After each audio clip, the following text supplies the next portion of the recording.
আসসালামু আলাইকুম, সুমাইয়াস কিচেনে সবাইকে স্বাগতম। আমি আজকে আপনাদের সাথে শেয়ার করব অসাধারণ 10টি কিচেন টিপস। আর এই কিচেন টিপসগুলো আশা করি নতুন রাঁধুনি যাদের তাদের তো অনেক উপকারে আসবে। আপনারা পুরো ভিডিওটি দেখবেন, তাহলে জানতে পারবেন অসাধারণ 10টি কিচেন টিপস কী কী। আর যারা আমার চ্যানেলটি এখনও সাবস্ক্রাইব করেননি, প্লিজ আমার চ্যানেলটি সাবস্ক্রাইব করে নেবেন। আর চ্যানেলটি যারা সাবস্ক্রাইব করেছেন তাদেরকে অসংখ্য ধন্যবাদ। তো চলুন দেখে নিই আজকের কিচেন টিপসগুলো কী কী। 1 নাম্বার টিপসটি হচ্ছে, অনেক সময় দেখা যায় ডিম সিদ্ধ করার পর ডিমের খোসাটা খুব সহজে ছাড়ানো যায় না, খোসাটা লেগে থাকে ডিমের সাথে। তো কিভাবে খুব সহজেই ডিমের খোসাটা উঠে আসবে সেই পদ্ধতিটি আপনাদেরকে দেখিয়ে দিচ্ছি। আর যে কয়টা ডিম সিদ্ধ করবেন, পর্যাপ্ত পরিমাণে পানি দিয়ে ডিম সিদ্ধ করার সময় 1 টুকরো লেবু দিয়ে দিবেন। আর লেবু টুকরোটা দেওয়ার পর লেবু টুকরোটা তোলার দরকার নাই, যতক্ষণ সিদ্ধ হবে এই লেবু টুকরোটা রেখে দিবেন। তারপর এই যে নর্মাল পানিতে আমি 2-3 বার ধুয়ে নিয়ে যখন ডিমটা ঠান্ডা হয়েছে তখন এই ডিমের খোসাটা ছাড়িয়ে নিচ্ছি। আর নিশ্চয়ই দেখেই বুঝতে পারছেন কত সহজে ডিমের খোসাটা ছাড়ানো যাচ্ছে। এভাবে করে যদি 1 টুকরা লেবু দিয়ে দেন, খুব সহজে ডিমের খোসা ছাড়ানো যায়। 2 নাম্বার টিপসটি হচ্ছে, অনেক সময় মাংস রান্না করার পর দেখা যায় জালের পরিমাণটা বেশি হয়ে যায়, আবার অনেক সময় দেখা যায় লবণের পরিমাণটাও বেশি হয়ে যায়। তো কিভাবে লবণের পরিমাণটাও একদম ঠিক হয়ে যাবে, আবার জালের পরিমাণটাও ঠিক হয়ে যাবে, যদি আপনারা কয়টা আলু কেটে আলুর খোসাটা ছাড়িয়ে তারপর কয়টা আলু কেটে আবার নতুন করে আলুটা দিয়ে তারপর যতক্ষণ সময় লাগে আলু সিদ্ধ হতে ততক্ষণ জাল করে নিয়ে রান্নাটা করেন, দেখবেন হয়তো জালের পরিমাণ যদি বেশি হয় তা জালটাও ঠিক হয়ে যাবে। আর যদি লবণের পরিমাণ বেশি হয় তো লবণটা একদম কমে আসবে। আপনারা ঠিক এই পদ্ধতিটি হলুদ বেশি হলেও করতে পারেন। হলুদ বেশি হলেও যদি কিছু আলু অ্যাড করে দেন তাহলে হলুদের গন্ধ দূর হয়ে যাবে। তো আশা করি এই টিপসটি আপনাদের কাছে ভালো লেগেছে, আপনারা অবশ্যই ট্রাই করবেন, তাহলে বুঝতে পারবেন কত উপকারী একটি টিপস। চলুন দেখে নিই পরবর্তী টিপসটি কী।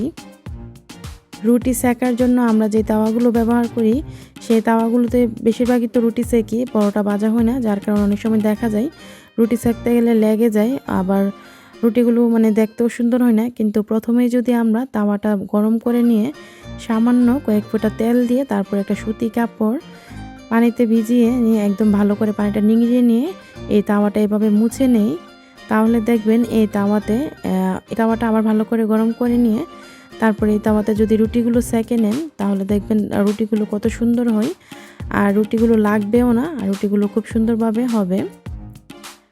তো আশা করি এই টিপসটি আপনাদের অনেক উপকারে আসবে। চলুন দেখে নেই 4 নাম্বার টিপসটি কী। 4 নাম্বার টিপসটি হচ্ছে, এই তাওয়াগুলো কিন্তু আমরা ধোয়ার পর দেখা যায় যে এই সাইডগুলোতে এরকম থাকে, আর এই সাইডগুলোতে এরকম থাকলে কিন্তু হাইজেনিক যে সমস্যা এটা হতে পারে।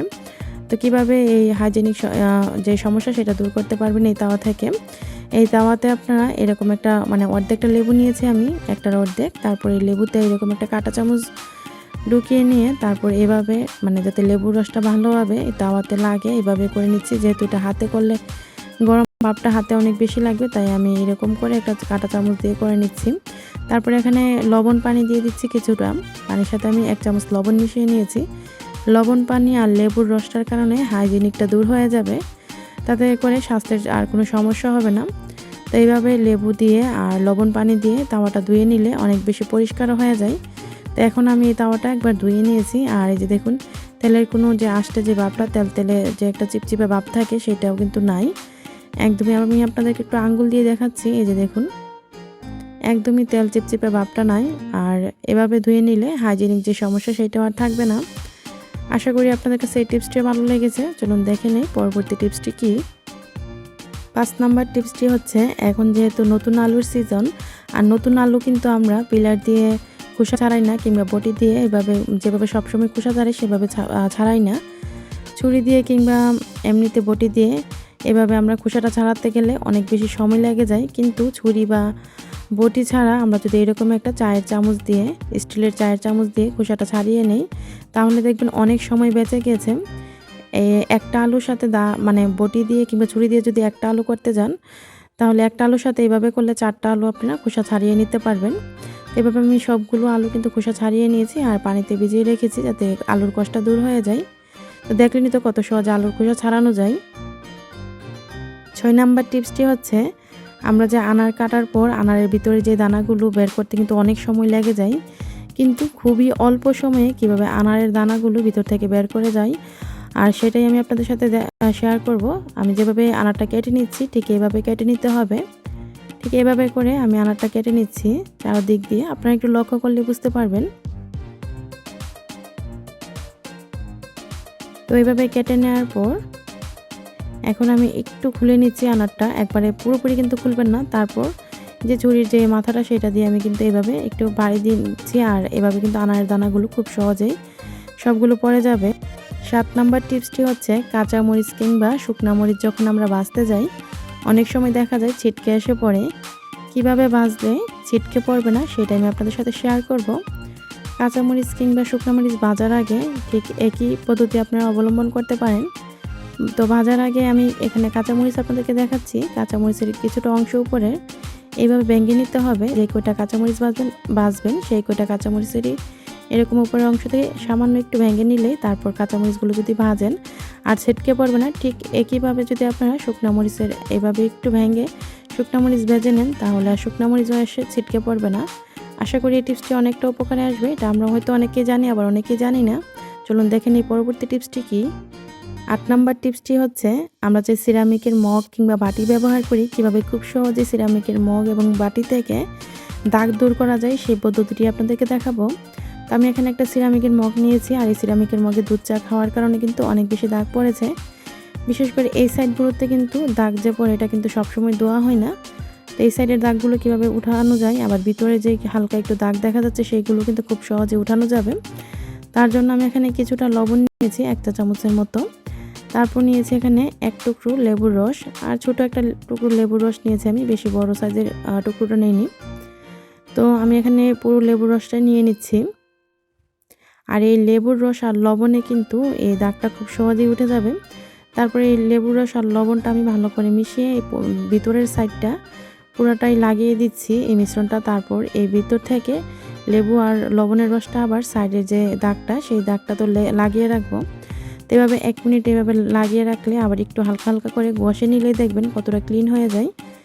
তো প্রায় 1 থেকে 1.5 মিনিটে দেখবেন এই মগটা একদমই নতুনের মতো চকচকে হয়ে গিয়েছে। আর এটাতে কিন্তু কোনো ধরনের আর কোনো ঘষা মাজা লাগবে না, হাত দিয়ে একদম পরিষ্কার হয়ে যাবে, চকচকে হয়ে যাবে। আমি ঠিক যেভাবে করছি ঠিক সেভাবে যদি আপনারাও পরিষ্কার করেন আপনাদের সিরামিকের মগ কিংবা বাটি একইভাবে পরিষ্কার করতে পারেন। এইভাবে যদি পরিষ্কার করেন একদমই চকচকে হয়ে যাবে। তো দেখুন 1 থেকে 1.5 মিনিট পর এটা আমি নরমাল পানিতে এখন ধুয়ে এনেছি। আর কতটা চকচকে হয়েছে, একদমই নতুনের মতো কিন্তু চকচকে হয়েছে ভিতরটাও বাহিরটাও। এভাবে লবণ আর লেবু দিয়ে আপনারা ধুয়ে দেখবেন।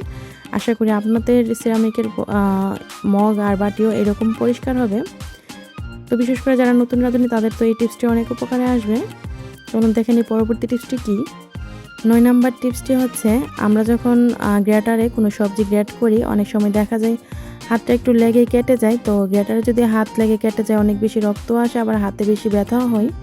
তো কিভাবে করলে আর হাতে লাগবে না, হাতে লাগার কোনো ভয় থাকবে না, আমি আপনাদেরকে সেটি দেখিয়ে দিচ্ছি।